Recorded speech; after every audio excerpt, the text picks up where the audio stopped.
Everybody, good morning. I am live. I can't believe it.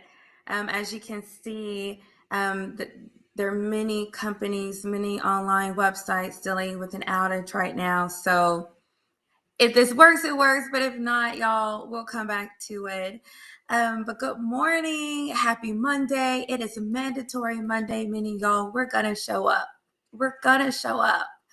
We don't have a choice because this day will set the tone for the rest of our week. So if you didn't start the morning off quite right, you still got some time, okay, to fix it. But I'm super excited to be with y'all this morning, and whoever joins, thank you, thank you, thank you. And also thank you to those who will come back and watch the replay, okay? I'm Dr. Juanita Mercer. I'm the founder and CEO of Lead My Heart, and you're watching the very first episode of my new leadership series called The Heart and Leadership. Now, this is a very interesting series because I'm really telling you about Lead My Heart and our coaching model that is truly not only, as I discussed last night, a prayer for God to lead our hearts, but it's also, again, the coaching model because Lead My Heart is actually an acronym for our approach to leadership and knowing one another, because the Bible tells us that you should know those who labor among you. That's so important. But it's also important that we understand that leadership is not one-dimensional, and it is three-dimensional, meaning not just how we lead others, but it's also how others lead us, because we play a role in that, in our camaraderie, our teamwork, and showing up for each other. But then that third one that we often want to forget, not that necessarily that we do, but sometimes we certainly want to, and that is to lead ourselves. And I call that heartpreneurship, because it truly is a full-time job. It is a business of doing that, of guarding our hearts and becoming who we want to be in leadership, not just exercising leadership. And so, again, you're watching the first episode called How to Lead Habits, which is the H in heart. Okay, but before we dive into today's content, what I would love for you to do is to heart this video. Give me the hearts, okay? Not just the likes, give me the heart. Comment, let me know that you're here, that you're watching, that you're listening. And then also tag someone that you know would benefit from this episode today to help build them up in their leadership, and also just to encourage them to hear a different perspective and to talk about things that we don't normally get to talk about, which are our habits, okay? And then also share this on your timeline. You can even copy the link and send it in a text message or an email, and I would certainly greatly appreciate you doing that, okay? So that we can bless as many people as we can with today's episode.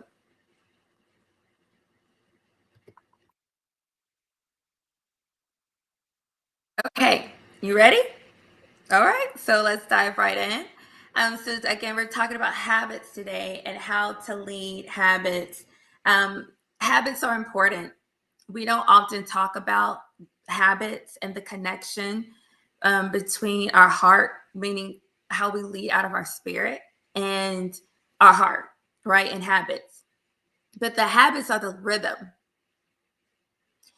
that shape our heart. It shapes our reality, because certainly if you want to see something change, if you want to see development, if you want to see growth, then we have to work at it.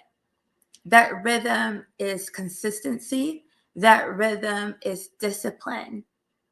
When I think about rhythm, I think about how important it is as a singer to have that rhythm of the music. And maybe if you don't even have music, maybe you're just a cappella, that's still this necessary rhythm that you need to have in singing. And it just makes everything easier. I'm a worship leader at my church, and I oftentimes when we're in sound check and we want to make sure we have everything that we want to hear in our ears, we want to know that we can hear the click.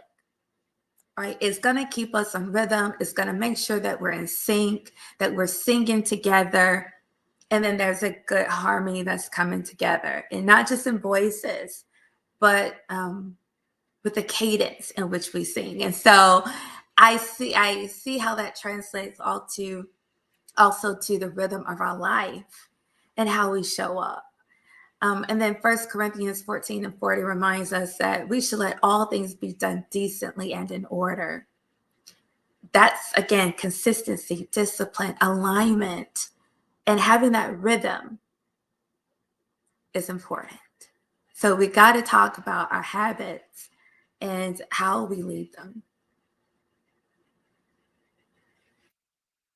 Why do habits matter?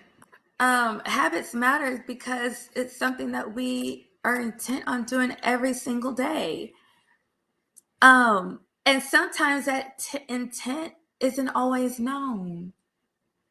I want you to think about that for a second. Sometimes the intent isn't always known. It's reactive.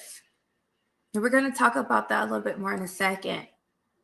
But we got to understand that our habits form the invisible architecture of leadership. When I first found it, Lead My Heart, and knew that this was coming and all that it was going to take to build it, to work it, one of the things I understood is that I had to develop some strong spiritual infrastructure too. I needed to revisit my habits, my routines, and I needed to evaluate them and say, are these really in alignment? What is going to help me be successful and to thrive? And so I knew that that was going to include like reflections, sitting down, strategic planning, budgeting, all these things that we often don't want to do, but it's important. Was my eating habits productive? Were my eating habits productive? Was my workout routine productive? Is it what I'm reading, what I'm watching, what I'm consuming on a daily? Was that all going to be constructive to what was before me and continues to be before me? I knew that that would be important because that is architecture, or another word that we often use is the infrastructure that we need. Habits also drive consistency, decision making, and culture. Consistency, I think we get pretty easily, but when it comes to decision making, okay, again, because a lot of this stuff is just reactive, you know, making decisions based on how I respond to my feelings, making decisions based on how I respond to an occurrence, a situation. But we also have to realize that habits also impact culture. How is that? Because what you do often, consistently, will do it. The decisions that you make all the time will do it. Um, And so, how you lead and what you do every day is going to impact your team. We talked about last night how 70% of what a leader does impacts how a team is engaged and how they show up. 70%. Okay. So, habits drive culture. It begins to become a language. How do we speak? How do we work? How do we show up? How do we react? And that's not something that happens right away. It's something that happens over time. Why? Because of what you habitually do. And then it also matters because what you repeat reveals truly who you are and what you value. It really does. If you were to look at my bank account, you would know that I value quick food that I didn't have to prepare. Okay. I value saving time with regards to eating and not spending an hour cooking something that I'm only going to eat for 10 minutes. Now, is that what I want to value over quality of the food and knowing what's actually in it? No. But if I'm being honest, as I'm always going to be honest with y'all, am I really saying what I value, or is it simply what I want to value? Because my habits are telling me something contrary to what I confess. You got that right? So we have to be honest with ourselves and say, hey, if I were to look at my routine and what I do every day, is it reiterating my value, or is it calling me out for my hypocrisy? So, yeah. Two stats that might interest you. Up to 45% of our daily behaviors are habitual, not conscious decisions. So again, this is important because if we're telling people what I called out yesterday, lead from your heart, and your habits are a part of that. Things that you developed over time, then you're making decisions more so from what you do habitually than actually looking at data, being reflective, being considerate. It's the things that just always have been done without stopping to reflect on the why. Why has it always been done this way? And is this still a valid reason? Okay. Another interesting stat is that leaders who model consistent positive habits increase team trust and productivity by 37%. Think about that. You want to increase team trust and productivity. Here's the cheat code. Be consistent in your positive habits. Your positive habits.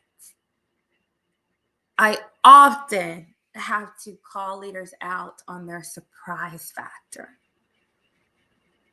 Stop surprising people, because really what you're exposing was your inability to prepare ahead of time. And so now you're calling it a surprise, or you're calling it a test, when really you just didn't prepare. And so your habit is to put accountability on others instead of accepting it for yourself. I got to coach you. And I can't do that properly unless I'm being honest with you. So again, it's not just what we do, but we're getting deep into the why we do what we do. Okay. So let's talk about the science of habits. This is so important to know. And not only can you apply this to your leadership, but to other areas of your life, such as mental health as well. So according to Charles Duhigg, author of The Power of Habit, every habit follows a predictable 3-step pattern. Now, sometimes this is, 4 steps. So if you are aware of the 4 steps, don't trip, okay? It's just that we've condensed it in a way to these 3. It's the cue, then leads to the routine, and then the routine then leads to the reward. Now, sometimes between cue and routine, you'll see the craving. So let's break these down a little bit more. When we talk about your cue, it's what is triggering you to start this behavior, your habit, okay? Or situation. For example, I'm feeling overwhelmed. So my routine lately is that I will take a nap, or I'll go get on my hammock, okay? Because I'm just feeling overwhelmed, I'm feeling overstimulated. So that's the cue. My routine is to take a nap or to go get on my hammock, away from everybody in some peace and quiet, and leave my phone somewhere, okay? Now, in between that, I talked about a craving, right? So I have to be honest and say that what I'm craving is detachment. What I'm craving is less stimulation. What I'm craving is a break. Okay. And so then I complete the routine. I go take a nap. I go get on my hammock for a little bit. And so now here comes the reward. My reward is that now the craving has been satisfied, and that my brain is associating that as a benefit. because now I'm rested, I'm less stimulated, I feel rejuvenated, and now I can go back to what it is that I need to do, that task that I need to complete. Okay. That's a positive habit, but let's give a negative one, for example. Q. Um, Someone has made you feel uncomfortable or disrespected or you're offended in the workplace. Okay. Let's just say as a leader. Okay. Not so much your leader offended you, but okay, someone comes to you with their offense. So because you've seen this go ugly so many times before, you've developed a habit, a routine of deflecting. You know what? Let's just avoid it. Let's not address it because you're craving for it to be over. You're craving for it to just be solved. That's what you want. And that's a good thing. But unfortunately, the habit that you have of not addressing it, not dealing with it, pretending as though it didn't happen, ignoring it, ignoring the person, now your reward is causing you temporary gratification, but it's also festering and still causing other problems because it simply wasn't addressed. You prayed for it to be over. Your reward is that it is. But that's a poor habit because now you're going to have a continuance of you're fostering discontent with distrust within your team because we know that person's not going to just keep it to themselves, right? Okay, that's just human nature. That's what's in our heart when we're offended. You got to know these things. And so now it's going to also potentially impact other people and your efficiency, your productivity, and your programming or that project. Okay. So that's the science of habits. The key here is to be aware, to know your cues, to know what your default routine is, and to know what your reward is, and to then assess, was this really a reward though? Was this truly a benefit that's in alignment with my ultimate desire and goal? Interesting fact, about 40 to 45% of daily behavior is habitual and not intentional. Yeah. Okay. Just another way of reframing and restating with regards to decision making. We're often not being conscious and considerate and intentional about our behavior, but simply habitual. So let's talk about how to lead habits. All right. So this is the lead part of Lead My Heart, where we love, we educate, affirm, and deliver. How do you love a habit? Well, let's talk about love from the standpoint that it's not just love, but it's caring, it's noticing, it's giving attention to, it is being aware and noticing certain things. And so we have to notice it, be aware of it. It's just like how you feel when someone says, I notice you had this reaction, or I notice that you do this often. You feel what? Seen. You feel seen. Um, and to nurture what brings energy, peace, and purpose. That's so important that we emphasize desiring the positive, desiring the peace, the energy, the productivity, the excellence that comes with good habits. Okay. But then here's the education piece that we also have to teach and model effective routines. We got to look at the research. We got to understand how this certain routine or habit tends to affect people, how it tends to affect outcomes. And it's starting with that clarity of that awareness and not just correction of it. Okay, understanding the why we do it and its impact on our outcomes, not just the what. And so then we have the affirm piece, okay, that we celebrate progress, that we just don't say, gosh, you're still not over that. You still haven't changed this. but it's saying, hey, I see the difference that's being made. I see you trying. Kudos. I get it. We're going to keep working at it, and I'm going to keep working with you. I'm going to keep supporting you, encouraging you, because it's not about perfection. It's about progress. Remember, perfection is never, ever the goal. Never, ever the goal, because then we will be operating in lies and myths and impossibilities, and we don't waste our time with that stuff. Okay. So the small wins is what we want to encourage and continue to build up for motivation. So then the D piece is that deliver. We got to deliver. And how do we do that? By building accountability. It's the check-in. It's the hey, how are you feeling about these things, right? Because we got to understand that if we're not measuring, if we're not coming back to check in, if we're not reflecting on the progress and continue to remember that when we had those other poor habits, we weren't in alignment with our goals and our purpose. And so we got to do that. Having those measures in place, that accountability in place, that check-in, that's how we deliver. That's how we get to the 2190, right?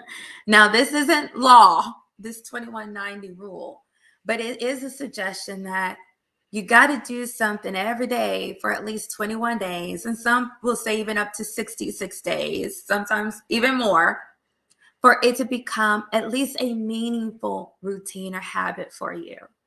And you got to do it every day, at least 90 days, in order for it to become a part of your lifestyle, your way of doing, your method of operation. Now, why is this important to know? Because if you want to build something into culture within your organization, within your team, then do it for at least a quarter. No less than that. No less than that. You hear me? Do it for at least a quarter. And then even from there, continue to have check-ins. The second quarter, how are we doing? The third quarter, how are we doing? What progress have we made? Are we still finding this to be relevant? Fourth quarter, revisit it again. So this whole, 30 days, 1 week, 2 weeks,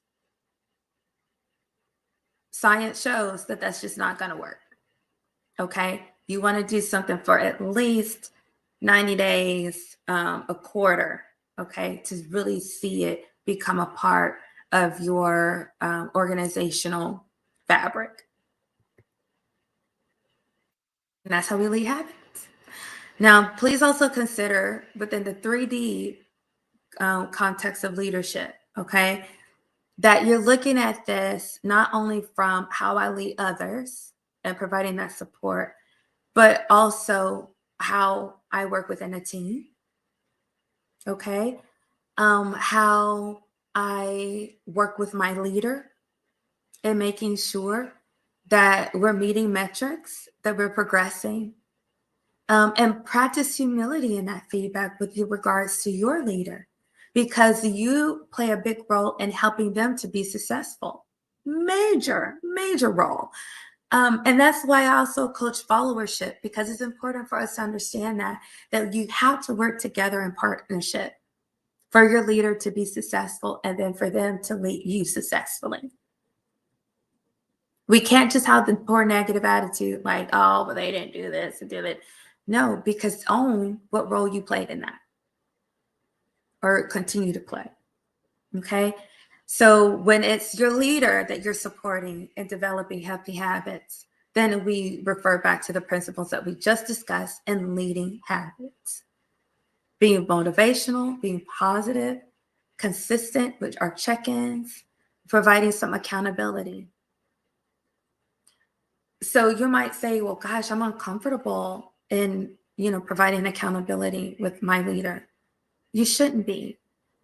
Because one, that has to be built through relationship. And sometimes it's simply asking, how are you doing with XYZ? How can I support you in that? Is there anything that I can do to support your progress? That alone is accountability. Support is accountability. Okay. Because accountability is simply that I'm accounting for you to be able to do what it is that you said that you could do. And support is a one way that we do that. And then with regards to heartpreneurship and how you lead yourself, you got to guard your inner rhythm. When you find that routine, guard it. Put up those healthy boundaries and say that I got to continue in my healthy routines. Is also evaluating them to ensure that they're still healthy over time and that I haven't made them something they're not supposed to be. That these habits and these routines are a tool, not a God. They help support my identity, but not who I am. Ooh, that's a good leeway into another conversation we'll pick up in just a second. But I want to stop here, pause, and promote my book, When Leaders Love. It is available on Amazon, Barnes and Noble, and also in digital form on an ebook on Google Play. It also is available on ebook on Amazon and Barnes and Noble too, if that is your preferred reading method. But I highly encourage this devotional, 31 days of devotionals to help you unleash transformative power of love in your leadership. Make the commitment to wanting to demonstrate love, and this will help you do it. Okay. And for January 26, 2026, which is quickly approaching us, just want to let you know that I'm looking for at least 5 organizations and their teams to commit to reading this devotional. Yes, for the first 31 days, but then I would encourage you to continue it for the entire quarter. Why would I encourage the entire quarter and keep reading it? For it to become a part of your organizational fabric. Okay, so that's that. But then also getting back to replacing versus removing habits. Okay, so you can't simply delete a habit, you must replace it. We just don't work that way. You can't just say, it's like trying to eat healthy, right? Um, Most coaches, fitness coaches, and wellness coaches would encourage you to not just stop everything, but find a healthier replacement to start with. And the same thing with any habit or routine that you have. And then it's important that you redirect old patterns into new purpose. It's like saying, I know what my purpose is, and I'm evaluating to see if this fits in with that. Will this help me get to where I'm supposed to be? Is this helping me show up as my best self so that I can fulfill my purpose? But then also, you gotta create triggers for transformation. And what I mean by that is not just be triggered in a bad way, but be triggered for transformation in that I'm creating time blocks. That this part of my morning every day is for this, or my nights are for that. Like I will say that for me, because as an entrepreneur, I work crazy hours. I work, more time than ever, right? And you all understand this. I'm often up very late sometimes, and I'm trying to develop a healthier habit of starting my night routine at 10 o'clock to get me in the mode of going to bed.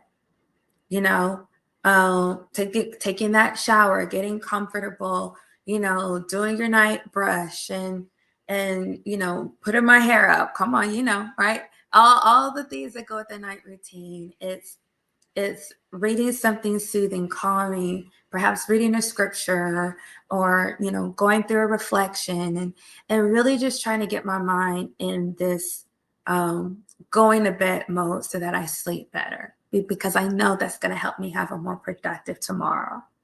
And so we got to do those time blocks. We got to do the morning prayers and the meditation and the mindful check-ins. We got to do it. But this is why and how we do it. I go back to keeping purpose in mind. Habits attached to identity, knowing who you are, are more likely to stick than those based on goals.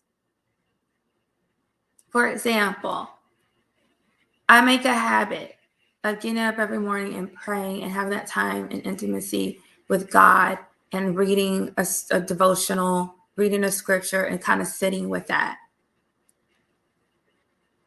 It's better for me to, and even in preparing this episode, I had to have a check-in with myself and say, I haven't really been doing it the right way. My goal has been to have that time with God, but it really should be tied to my identity and me re-emphasizing and declaring over myself, over my heart, over my spirit, that I am a child of God, and therefore I need to spend time with my Father. So it's tied to who I am, not just what I want to do. And that's the difference. So I want you to take a moment to think about your habits. And have you been attributing them to a goal or your identity? Think about that. So we're at the end here. I want to challenge you today to do a couple of things, okay? One, identify one habit or routine that helps you lead well. Is it being consistent? Is it that you communicate quickly? You don't wait god awful long to do it? Is it that you're considerate, that you're thoughtful, that you don't react, you respond? What is that healthy habit that helps you lead well? Is it that you greet people, that you ask them how they're doing before you give them your ask? Also, identify one habit that hinders your focus or peace. So, one good one bad one. What is hindering your ability to do well and to be well?